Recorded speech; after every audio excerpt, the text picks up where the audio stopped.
हाय दोस्तों, मैं स्वागत करता हूं आपके अपने क्लास मैथ्स एंड एसएसटी में। दोस्तों, मैं आज आपको बताऊंगा क्लास 10th के ट्रिगोनोमेट्री चैप्टर लेसन 8 का। आइए दोस्तों, मैं इसके बारे में जानकारी लेता हूं। सबसे पहले ट्रिगोनोमेट्री।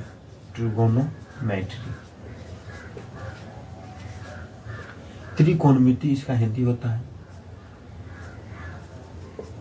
त्रिकोणमिति। इस चैप्टर में हम समकोण त्रिभुज के बारे में बात करते हैं। समकोण त्रिभुज खास करके क्योंकि इसी पे पूरा ये चैप्टर आधारित है। समकोण त्रिभुज जिसका एक कोण 90 डिग्री होता है, वैसा त्रिभुज जिसका एक कोण 90 डिग्री हो और शेष कोण न्यून कोण हो। यहाँ पे दोस्तों मैं जैसे कि देख रहा हूँ कि यहाँ पे एक कोण इसका जो है 90 डिग्री हो, बाकी जो शेष दो कोण है ये न्यून कोण है। यदि इस त्रिभुज का नाम रख ले ए बी सी, तो कोण बी जो है वो 90 डिग्री है, बाकी कोण बी और कोण सी ये दो ऐसे कोण है जो इनकी न्यून कोण है। इस समकोण त्रिभुज का परिभाषा होता है। ये समकोण त्रिभुज का परिभाषा होता है। अगर यदि आप चाहो तो लिख सकते हैं कि वैसा त्रिभुज जिस त्रिभुज का कोई एक कोण समकोण हो, बाकी शेष दो कोण न्यून कोण हो, उससे हम लोग समकोण त्रिभुज बोलते हैं। समकोण त्रिभुज की खासियत होती है कि इसमें कर्ण होता है, जिसको इंग्लिश में बोलते हैं हाइपोटेनियस, जिसे हम लोग एच से सूचित करते हैं। और एक नीचे वाला भुजा जो होता है, जो जमीन से सटा हुआ होता है, उसको हम लोग आधार बोलते हैं, जिसे इंग्लिश में हम लोग बेस बोलते हैं, और इसको बी से सूचित किया जाता है। और एक रेखा होता है जो लंब होता है, जिसको हम लोग लंब बोलते हैं, लंब। इसको हम लोग हिंदी में बोलते हैं लंब, और इसको इंग्लिश में बोलते हैं परपेंडिकुलर, जिसको पी से सूचित किया जाता है।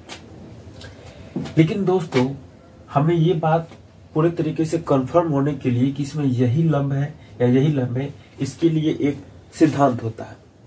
वो सिद्धांत कैसा होता है, आइए देखते हैं। यदि एक त्रिभुज लेते हैं हम, समकोण त्रिभुज, और इसका नाम रख देते हैं ए बी सी। ये एक कोण, इसमें तो जाहिर सी बात है कि 90 डिग्री होना चाहिए। ये दोस्तों जो इस टाइप का चौक टाइप का हम देते हैं ना, ये इस चीज को दर्शाता है कि ये 90 डिग्री का यहाँ पे कोण बन रहा है, अर्थात ये समकोण है यहाँ पे।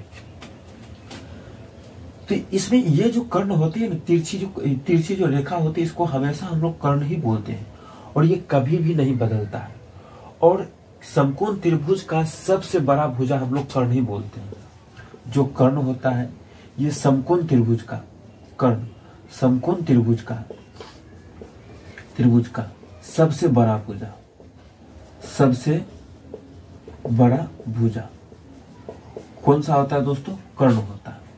लेकिन हम लोग हमेशा ये नहीं बोल सकते हैं कि ये रेखा आधार होगा और ये रेखा लंब होगा।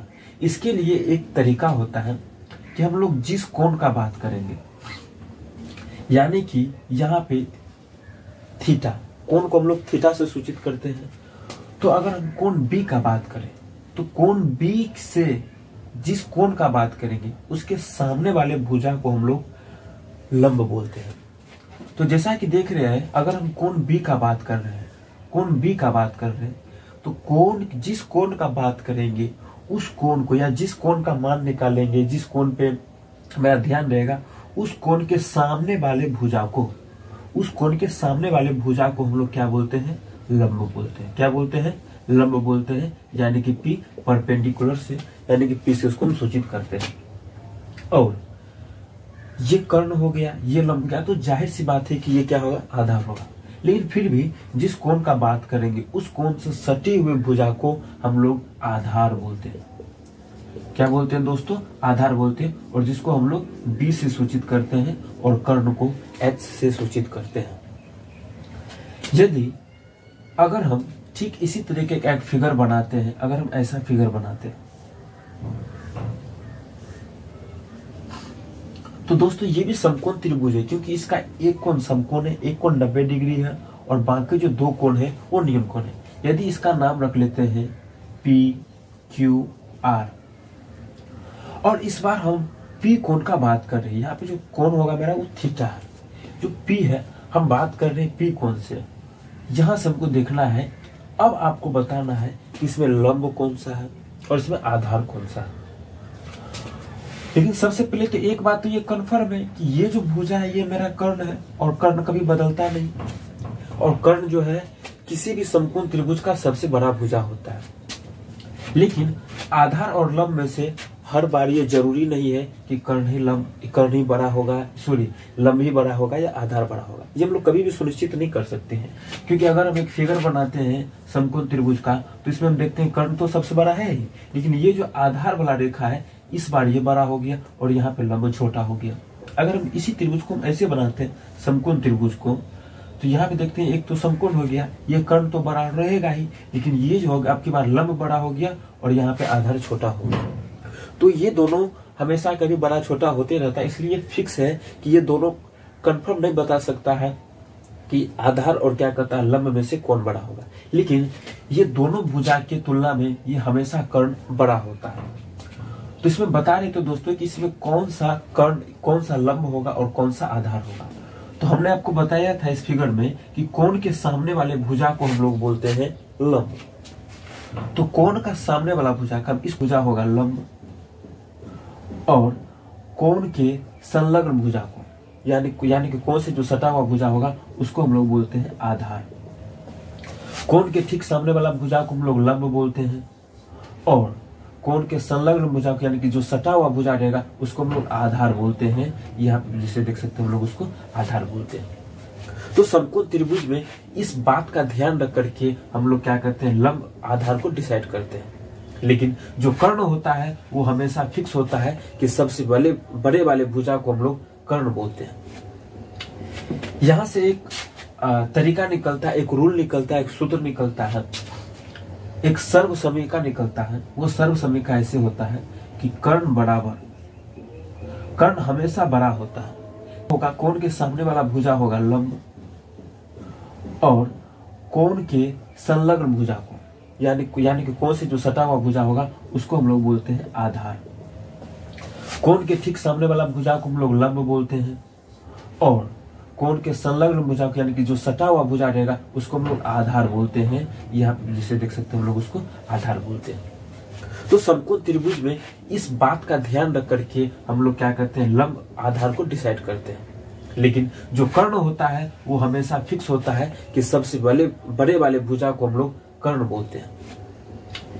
यहां से एक तरीका निकलता है, एक रूल निकलता है, एक सूत्र निकलता है, पाइथागोरस प्रमेय।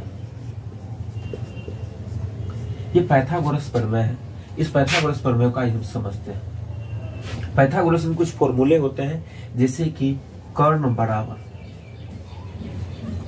या कर्ण स्क्वायर बराबर, कर्ण स्क्वायर बराबर फॉर्मूला होता है आधार स्क्वायर जोड़ लंब स्क्वायर,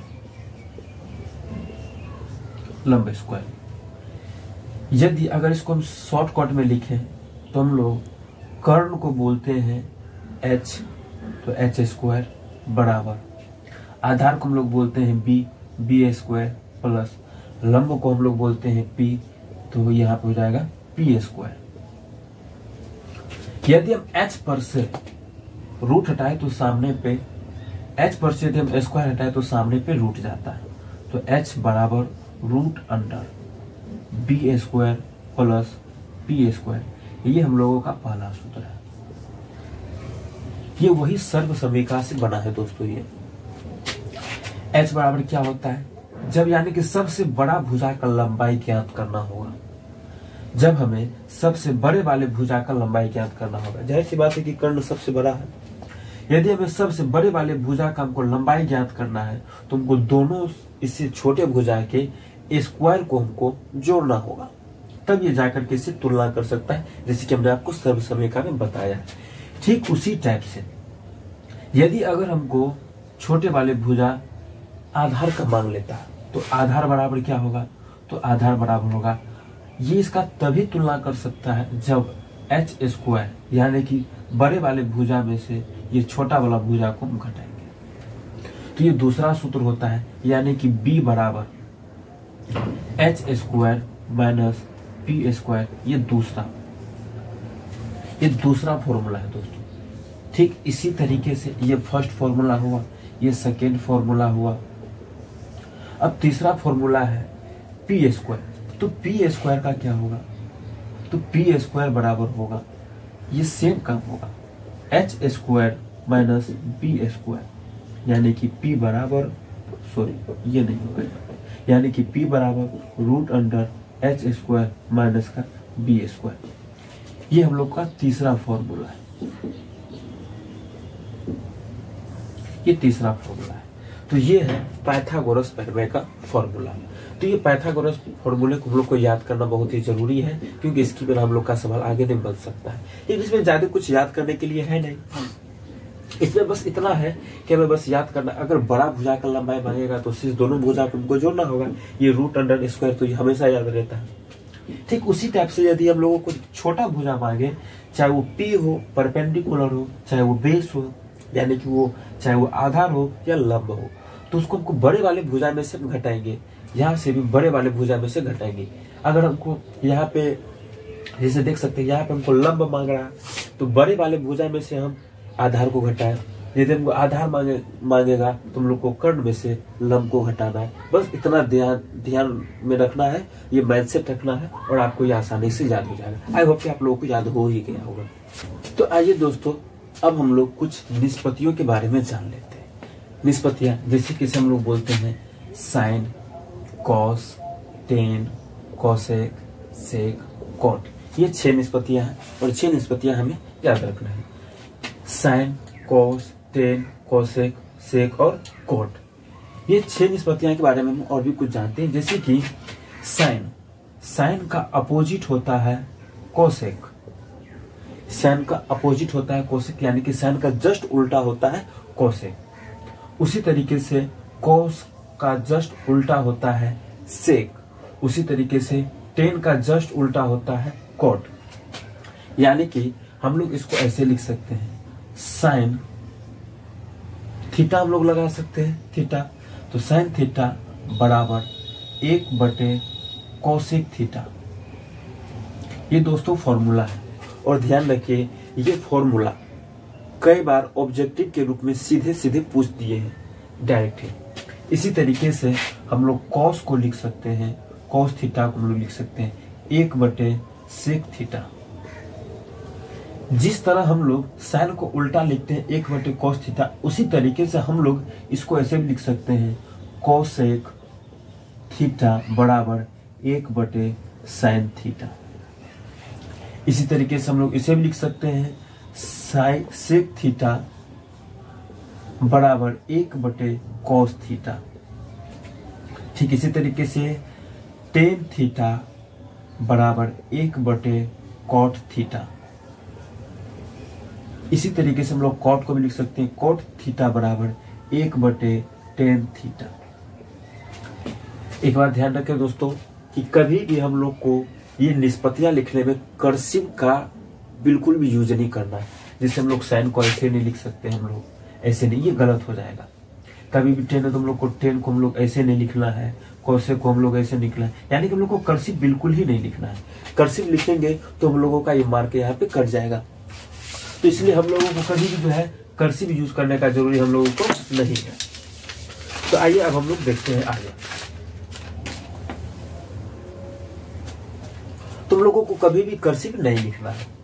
तो ये सीधे सीधे प्रश्न पूछे जाते हैं, एक तरीके का फॉर्मूला है, आप याद रख सकते हैं। इसमें याद रखने की कोई जरूरी उसे है नहीं, आप लोग को बस इतना याद रखना है कि साइन का उल्टा होता है कोसेक, कोसेक का उल्टा होता है सेक, और टेन का उल्टा होता है कॉट। कोसेक का उल्टा होता है साइन, सेक का उल्टा होता है कोस, यानी कि जस्ट वो एक दूसरे के अपोजिट होता है।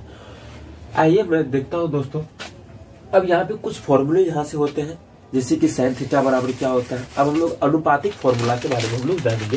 तो आइए देखते हैं कैसे।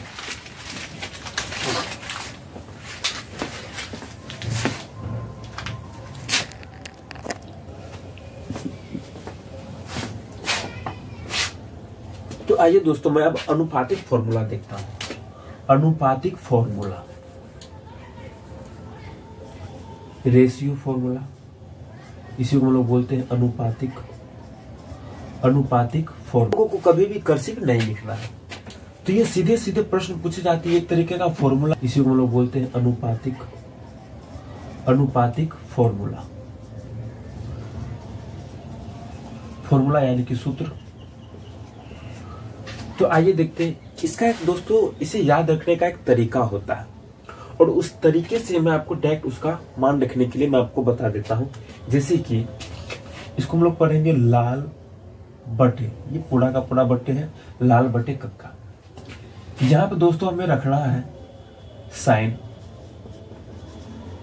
यहाँ पे साइन थीटा, यहाँ पे रखना है आपको कॉस थीटा और यहाँ पे रखना है टेन थीटा। जस्ट मैंने आपको बताया है कि बताइए कि साइन का उल्टा क्या होता है।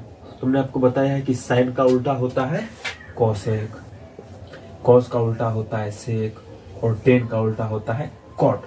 हमने आपको जस्ट बताया है, तो यहाँ पे भी आप लोग को ध्यान रखना होगा, ये उसे याद रखने वाला जरूरी है नहीं। देखिए तो साइन का उल्टा क्या होता है कोसेक, कोसेक थीटा। कॉस का क्या होता है तो सेक थीटा होता है और उसी टाइप से टेन का क्या होता है कॉट होता है। तो यही से एक फॉर्मूला बनता है, आप लोगों को पूछा जाएगा या आप लोगों को ये काम आएगा सवाल बनाने में। और ध्यान रखिए ये अनुपातिक फॉर्मूला का ज्यादा यूज होता है ऑब्जेक्टिव क्वेश्चन बनाने में। वैसे यहाँ पे बहुत सारे ऐसे फॉर्मूला है जिसे आप देख करके ऑब्जेक्टिव को हल करिएगा, बट अभी हम लोग थ्योरी देखते हैं। जैसे आप लोग से पूछा जाएगा कि बताइए साइन थीटा बराबर क्या होता है। तो साइन थीटा बराबर क्या होता है अनुपातिक फॉर्मूला में, इसको हम लोग बोलेंगे लंब और इसको हम लोग बोलेंगे कर्ण। L फॉर लंब, K फॉर कर्ण। तो यानी कि साइन थीटा बराबर क्या हो जाएगा लंब बटे कर्ण, लंब बटे कर्ण। यानी कि हम लोग लंब को किस चीज से सूचित करते हैं, तो हम लोग लंब को जो सूचित करते हैं वो होता है P और हम लोग कर्ण को जो सूचित करते हैं वो होता है H, परपेंडिकुलर बटे हाइपोटेनियस। ठीक उसी तरीके। अच्छे अब ये बताइए, जस्ट हमने आपको बताया कि साइन का जस्ट अपोजिट क्या होता है कोसेक। तो यदि साइन का P बटे H है, लंब बटे कर्ण है, तो कोसेक का क्या होगा कर्ण बटे लंब होगा या नहीं होगा। तो यहाँ पे क्या हो जाएगा दोस्तों लंब बटे कर्ण बटे कर्ण यानी कि H बटे यानी कि लंब यानी कि P यानी कि हाइपोटेनियस बटे परपेंडिकुलर। ठीक उसी टाइप से कॉस का क्या होगा आधार बटे कर्ण, तो आधार बटे कर्ण। तो आधार को हम लोग सूचित करते हैं B से और कर्ण को हम लोग सूचित करते हैं H से। ठीक उसी तरीके से अब कॉस का जब ये होगा आधार बटे कर्ण, तो कॉस का उल्टा क्या होता है सेक, कॉस का उल्टा होता है सेक। तो इसका क्या होगा कर्ण बटे आधार। जैसे यहाँ पे कर्ण बटे लंब हुआ, तो जैसे कॉस का आधार बटे कर्ण तो सेक का कर्ण बटे आधार।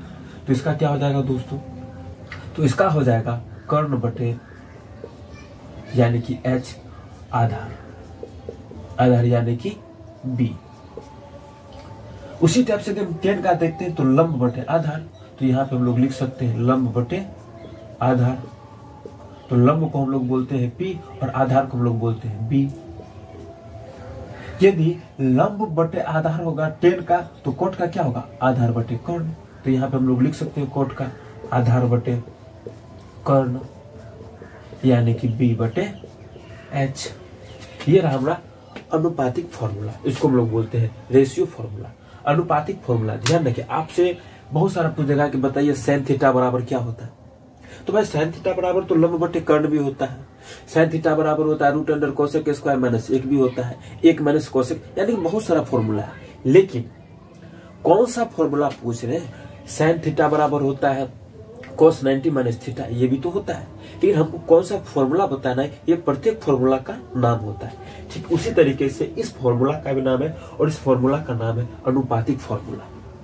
जब कोई आप लोगों से प्रश्न पूछे कि बताओ साइन थीटा बराबर क्या होता है, तो उसको बताना है कि भाई साइन थीटा का कौन सा फॉर्मूला जानना है, अनुपातिक फॉर्मूला जानना है या फिर क्या कहते हैं आपको पूरक फॉर्मूला जानना है, कौन सा फॉर्मूला जानना है, तो फिर हमको उस टाइम से उसको जवाब देना। तो दोस्तों ये आप लोग को याद रखना है, ये बहुत ही आसान है, आप इस ट्रिक से याद। तो दोस्तों आज के लिए इतना है और हम लोग मिलते हैं अगले क्लास में। जय